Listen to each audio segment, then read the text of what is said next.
Good morning everyone. This is lecture number 11 of Engineering Thermodynamics. This is unit 2.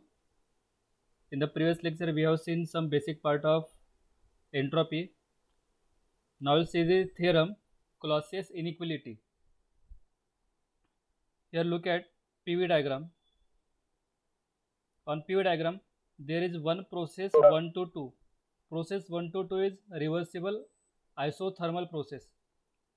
Process 1 to 2 is the original process which is reversible isothermal process, and we are trying to replace this process by another reversible processes. Now we have to draw such process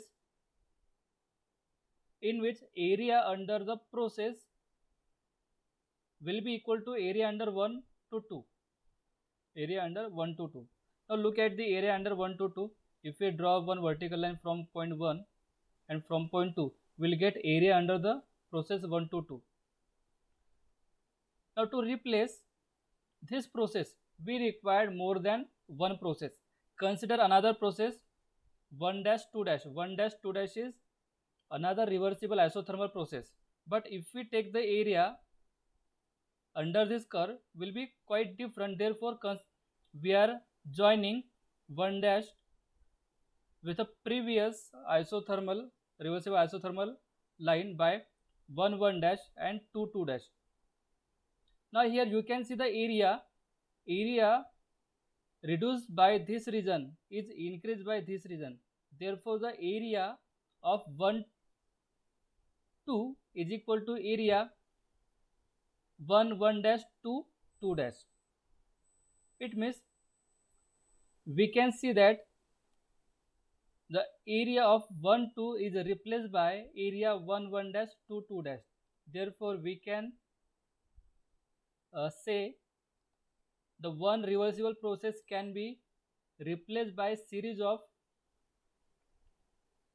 reversible processes. Here 1 to 2 is a reversible isothermal process is replaced by three processes. 1 1 dash is a reversible adiabatic process. 1 2 dash 1 dash 2 dash is a reversible isothermal process, and 2 dash 2 is a reversible adiabatic process. Means one reversible isothermal process is replaced by two reversible adiabatic process and one reversible isothermal process. Here we have to prove whether reversible process can be replaced or not. Yes, we have proved that the reversible process can be replaced by some other reversible processes, not reversible processes. Let us take any reversible process 1 to 2. Look at here. This dark line represents the original process 1 2. This is the original reversible isothermal process. 1 dash 2 dash is another reversible isothermal process. 1 1 dash and 2 2 dash are the reversible adiabatic process which we have taken for replacing the original process 1 2. Let us take any reversible process 1 2. In this case we have taken a reversible isothermal but we can take any reversible process which is shown on the PV diagram. Let us also have a reversible adiabatic process 1 1 dash followed by reversible isothermal process 1 dash 2 dash and reversible adiabatic process 2 dash 2. This process reversible adiabatic process 1 1 dash, reversible isothermal process 1 dash 2 dash and reversible adiabatic process 2 dash 2. As an approximation to the original process 1 2 dash 1 2 such that the area under 1 2 is equal to area under 1 1 dash 2 dash 2. Means we are replacing original process 1 2 dash by 1 1 dash 2 dash 2 in such a way that area under 1 2 will be equal to area under 1 1 dash 2 dash 2. By the first law of thermodynamics, we know the first law of thermodynamics, Q is equal to internal energy plus work done. We are applying first law of thermodynamics to process 1 2 only.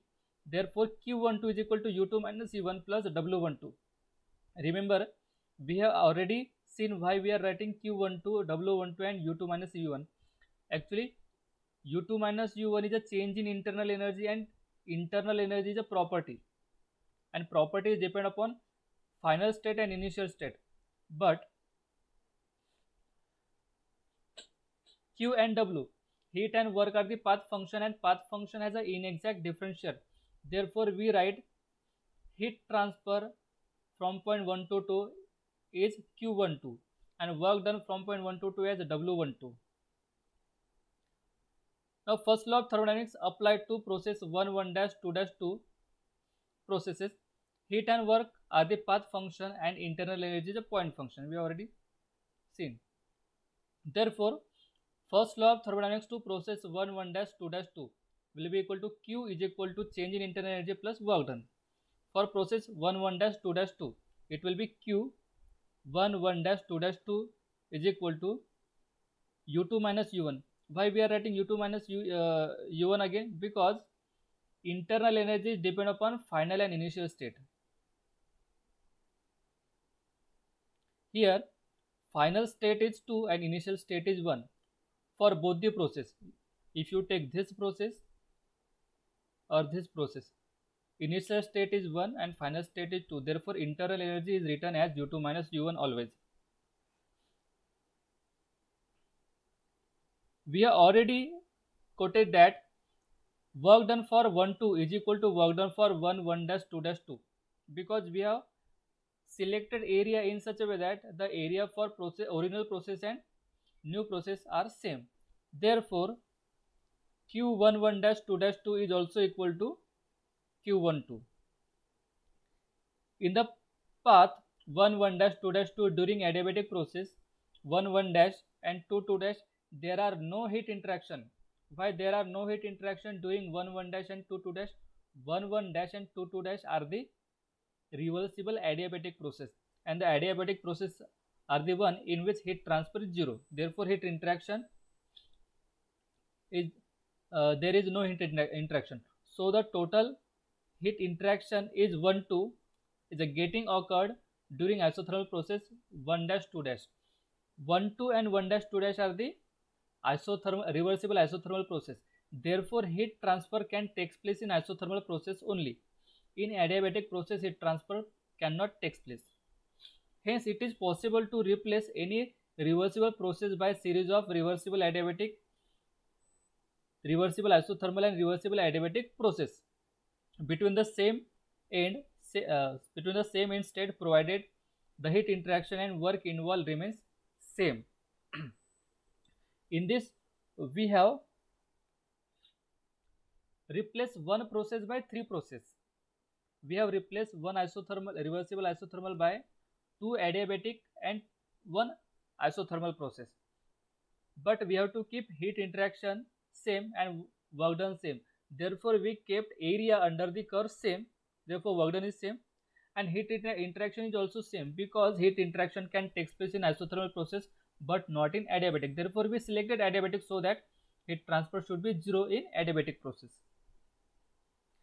If the number of reversible adiabatic and reversible isothermal process is quite large, then series of such process shall reach close to the original reversible process. It means if we increase the number of process, we can come closer to the original process.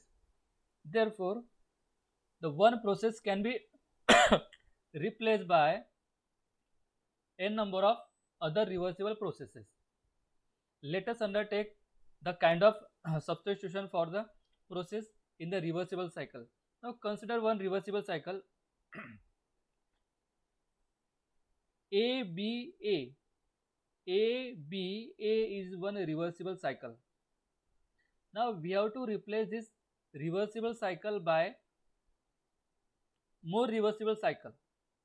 Consider Carnot cycle 1 2 3 4 1 2 4, or you can say 1 2 3 4.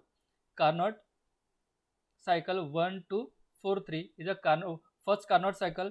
Second Carnot cycle we can say 5 6 8 7. Third Carnot cycle we can say 9 10 11 12. One cycle is drawn, we have separately 1 2 4 3 or 1 2 3 4 you can say, in which heat is added in process 1 to 2. Process 1 to 2 is isothermal process, 2 to 3 adiabatic, 3 to 4 isothermal, and 3 to 1 adiabatic. All processes are reversible process. All isothermal processes are reversible isothermal, and all adiabatic processes are reversible adiabatic. In isothermal process, heat transfer can take place. Therefore, in process 1 to 2, heat is adding in the system, and process 3 to 4, heat is rejected from the system. Therefore, we can say heat addition and heat rejection is equal to same or equal. Therefore, we can say that one reversible cycle can be replaced by 2, 3 or 4 n number of Carnot cycles. Figure shows the replacement of original process in a cycle ABA by adiabatic and isothermal. This shall result in number of Carnot cycle appearing together in a place of original cycle. Means we are replacing original cycle ABA by n number of Carnot cycle. This Carnot cycle thus formed are shown in the figure by 1, 2, 4, 3 and 5, 6, 8, 7. 1, 2, 4, 3, 5, 6, 8, 7. The magnified view of first Carnot cycle is shown separately, where heat supplied at high temperature, that is Q12, and heat rejected at low temperature Q34 is shown. From thermodynamic temperature scale for Carnot cycle 1, 2, 4, 3 is Q12 upon Q34. Q12 is a heat added, Q34 is a heat rejected. We can write in the form of temperature T12 upon T34. Why we are writing like this? Because we know that Q is equal to mCp delta T. Therefore, here mCp T1 T2, and here mCp T3 T4. mCp will get cancelled, and we will get T1 to T34. Therefore, we can write Q in term of temperature, and if we cross multiply it, it will be Q12 upon T12 equal to Q34 upon T34. Similarly, we can write for second cycle of Carnot, which was shown in the figure. For Carnot cycle 5, 6, 8, 7, Q56 upon T56, Q78 upon T78. Similarly, we can write for next cycle also, which was not shown, but we can draw.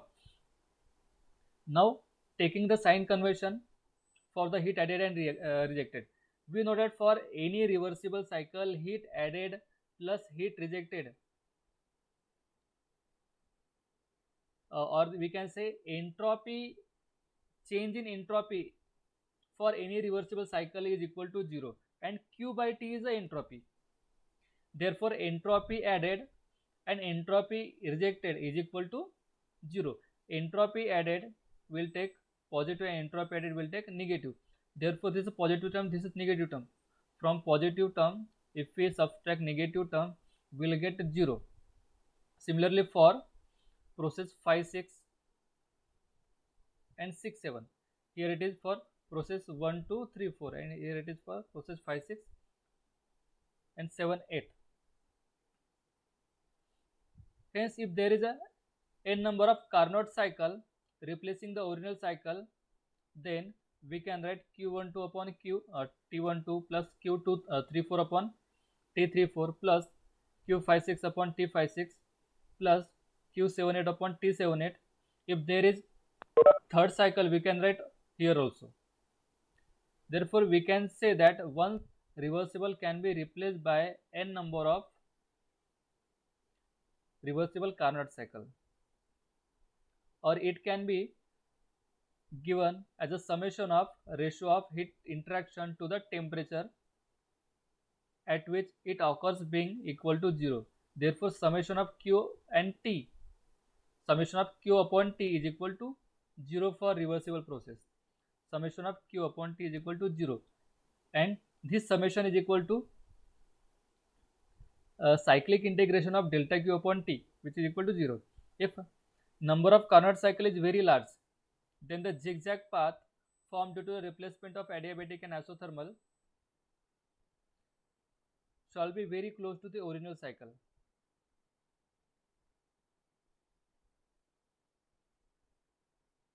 In such a situation, we can write Q by T may be given in place of above equation, or cyclic integration of delta Q by T is equal to 0. We are writing for reversible. Hence, it indicates that delta Q by T is some thermodynamic property.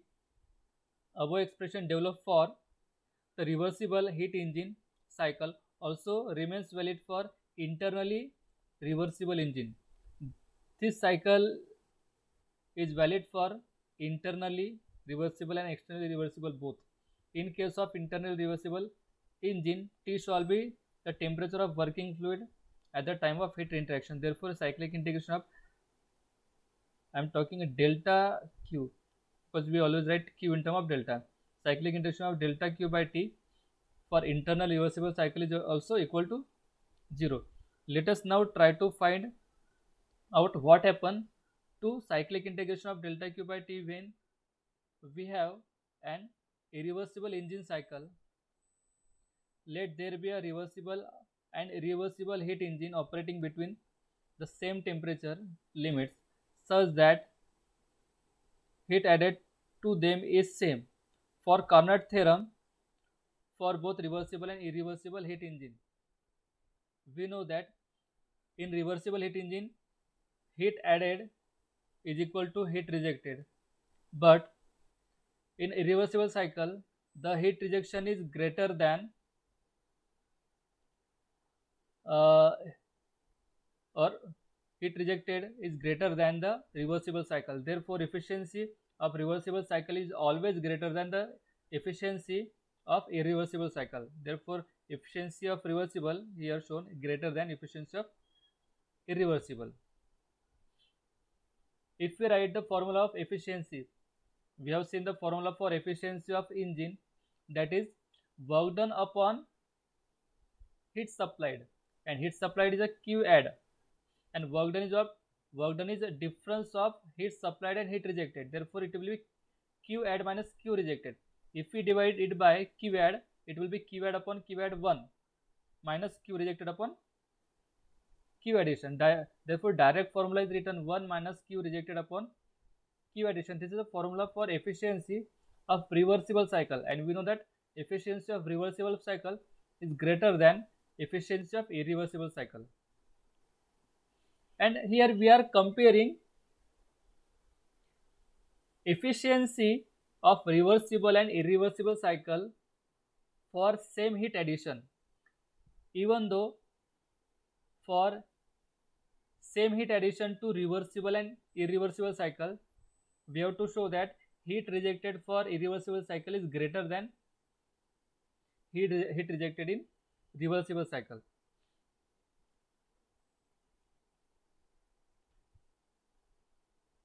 If we replace the term, or if we change the direction, let us cancel 1 from both the side. It is a negative term, also it is a negative term. Take this term on left hand side, take this term on right hand side. It will be Q rejected upon Q addition for irreversible greater than Q rejected upon Q addition for reversible, and Q addition is same for both the term.